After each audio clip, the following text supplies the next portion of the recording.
Okay, ఇది పాత question అయినా మీరు ఎక్కడ కరెక్ట్గా దీనికి ఆన్సర్ చెప్పలేదని, బట్ దీంట్లో అయినా కరెక్ట్గా చెప్తారని. జేడి చక్రవర్తికి మీకు మహేశ్వర్ విషయంలో గొడవ అయిందన్నది, బట్ మీరు చాలా అప్పుడు మాకు మెచ్యూరిటీ లేదు అన్నట్టు ఏదో చెప్పారు.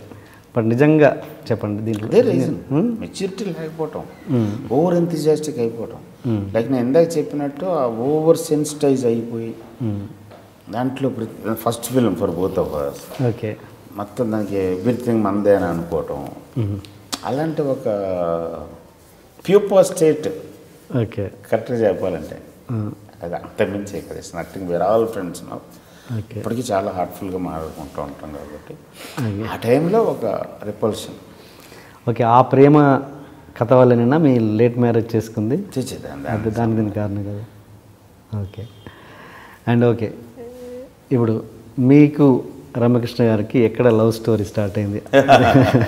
అది గులాబీ మీరు అన్ని తప్పించుకుంటున్నారు. ఏమి తప్పించుకుంటు నేను ఆన్సర్ ఇస్తున్నాను. అంటే నన్ను అంతకు మించిన ఆన్సర్ నా దగ్గర లేదు. నేను అనేది అంటే రమకృష్ణ గారి విషయంలో మీరు అక్కడ ఇప్పుడు దీంట్లో ఓపెన్ అప్ అవుతారన్న విషయంగా నేను అడుగుతున్నాను. అది ఏదైనా ఇప్పుడు ఒక జోన్ ఉంటుంది. Zone never cross that. నా గెస్ట్ల కంఫర్ట్ చాలా ఇంపార్టెంట్ నా షోలో. పర్టికులర్ కొంతమంది అలాంటి మాట్లాడటానికి ఇష్టపడతారు, నేను మాట్లాడతాను. మీరు ఏది చెప్పాలనుకుంటే అది చెప్పాలి. అంతే. రమ్యకి నాకు తను గులాబీ సాంగ్స్ టీవీలో చూసింది, అప్పుడప్పుడే టీవీ వస్తుంది కదా. ఓకే ఓకే, ఆ సాంగ్స్లో బైక్ సాంగ్ తనకు బాగా నచ్చింది. ఆ తర్వాత అప్పటికి రమ్య సూపర్ హీరోయిన్, ఇప్పటికి కూడా అదే స్టేజ్ హ్యూజ్ స్టార్. సో మా అందరికి ఒక ఉండేది, along with so many people నాకు కూడా ఉండేది. ఆ టైంలో నిన్నే పెళ్ళాడతా క్యారెక్టర్ కోసం మాట్లాడటానికి లక్ష్మి గారు చెప్తే, లక్ష్మి గారు నేను హైదరాబాద్ వస్తున్నాను అని సెకండ్ మీటింగ్ థర్డ్ మీటింగ్ ఆవిడ దగ్గరికి అని వెళ్తే ఆ సెట్లో ఈవిడ ఉంది.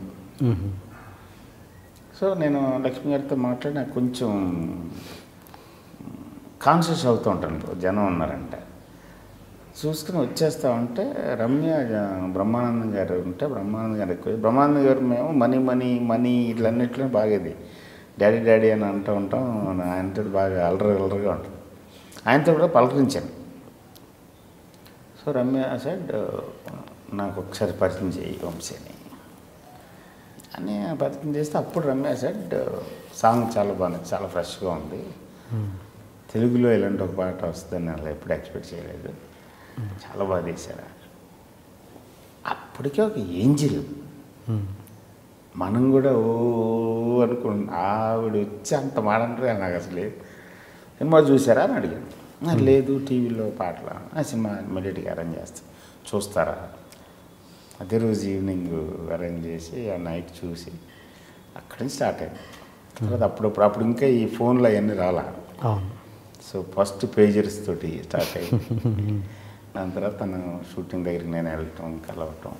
నైట్స్ మా అందరికీ ఒక అవుట్ సైడ్ గ్యాంగ్ ఉంది, ఒక ఈ నందిని వీళ్ళందరూ, రాజా అని, రవిరాజా అని, రామ్ అని ఒక బ్యాచ్ ఉన్నారు. వాళ్ళందరితో కలిపి డాబాలకు వెళ్తూ ఉండేవాళ్ళు నైట్స్. సో అలాగా పెరిగింది. ఎవరు ముందు ప్రపోజ్ చేశారు? యాక్చువల్గా ఇద్దరం ప్రపోజ్ చేయలేదు, జస్ట్ హ్యాపెండ్ అంతే, కాలం నిర్ణయించింది. అలా కదా, అది ఎప్పుడు అదే నేను సినిమాల్లో రెప్లికేట్ చేయడానికి ట్రై చేస్తున్నాను. మీరు అబ్జర్వ్ చేసేది లేదు, నా సినిమాలో ఎంతవరకు ఐ లవ్ యూ అనేది ఉండదు ఎప్పుడు. ఆ పాయింట్ ఇట్ జస్ట్ హ్యాపెన్స్, ఒక మూమెంట్లో అవుతుంది అంతే, చెప్పుకోక్కర్లేదు. అదే అలా జరిగింది.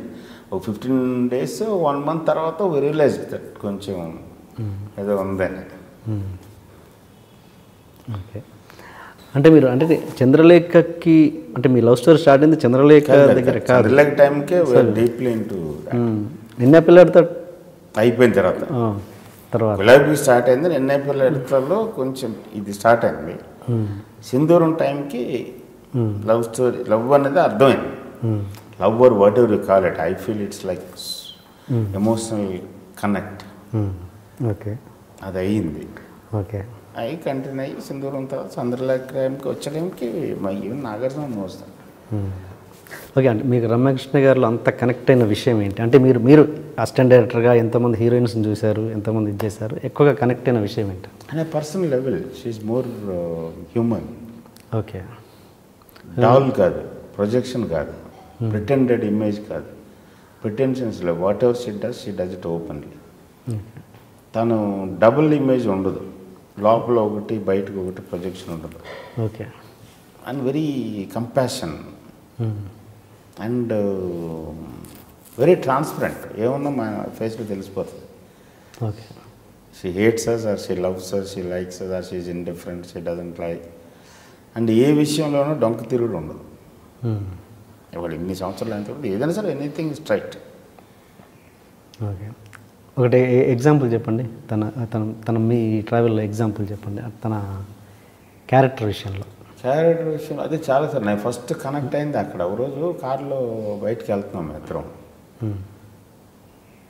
అప్పటికి పూర్తిగా స్ట్రేంజర్స్ కాదు, పూర్తిగా లవర్స్ కాదు, ఆ మధ్య stage. We both realised and drive చేస్తుంటే సడన్గా చేసాడు ఒక గెస్ట్ హౌస్కి చెప్పింది. అప్పుడు గెస్ట్ హౌస్లో ఉండే ఎక్కువ.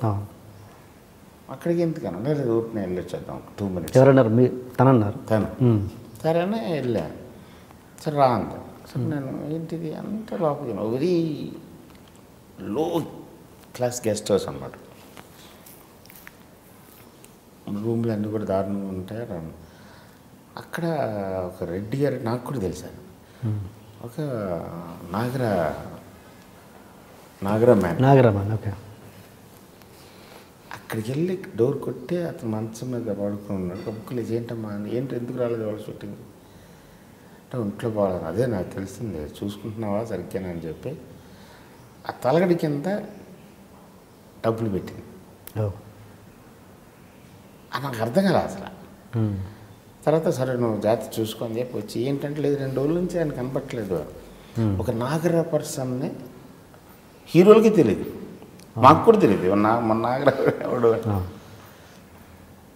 That's sir. సో ఇంకా అలాంటి కొన్ని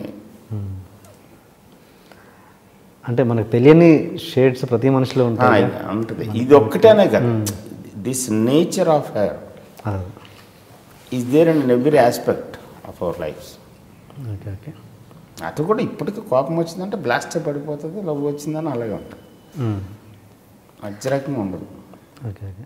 you are watching iDreammedia.com. Please subscribe.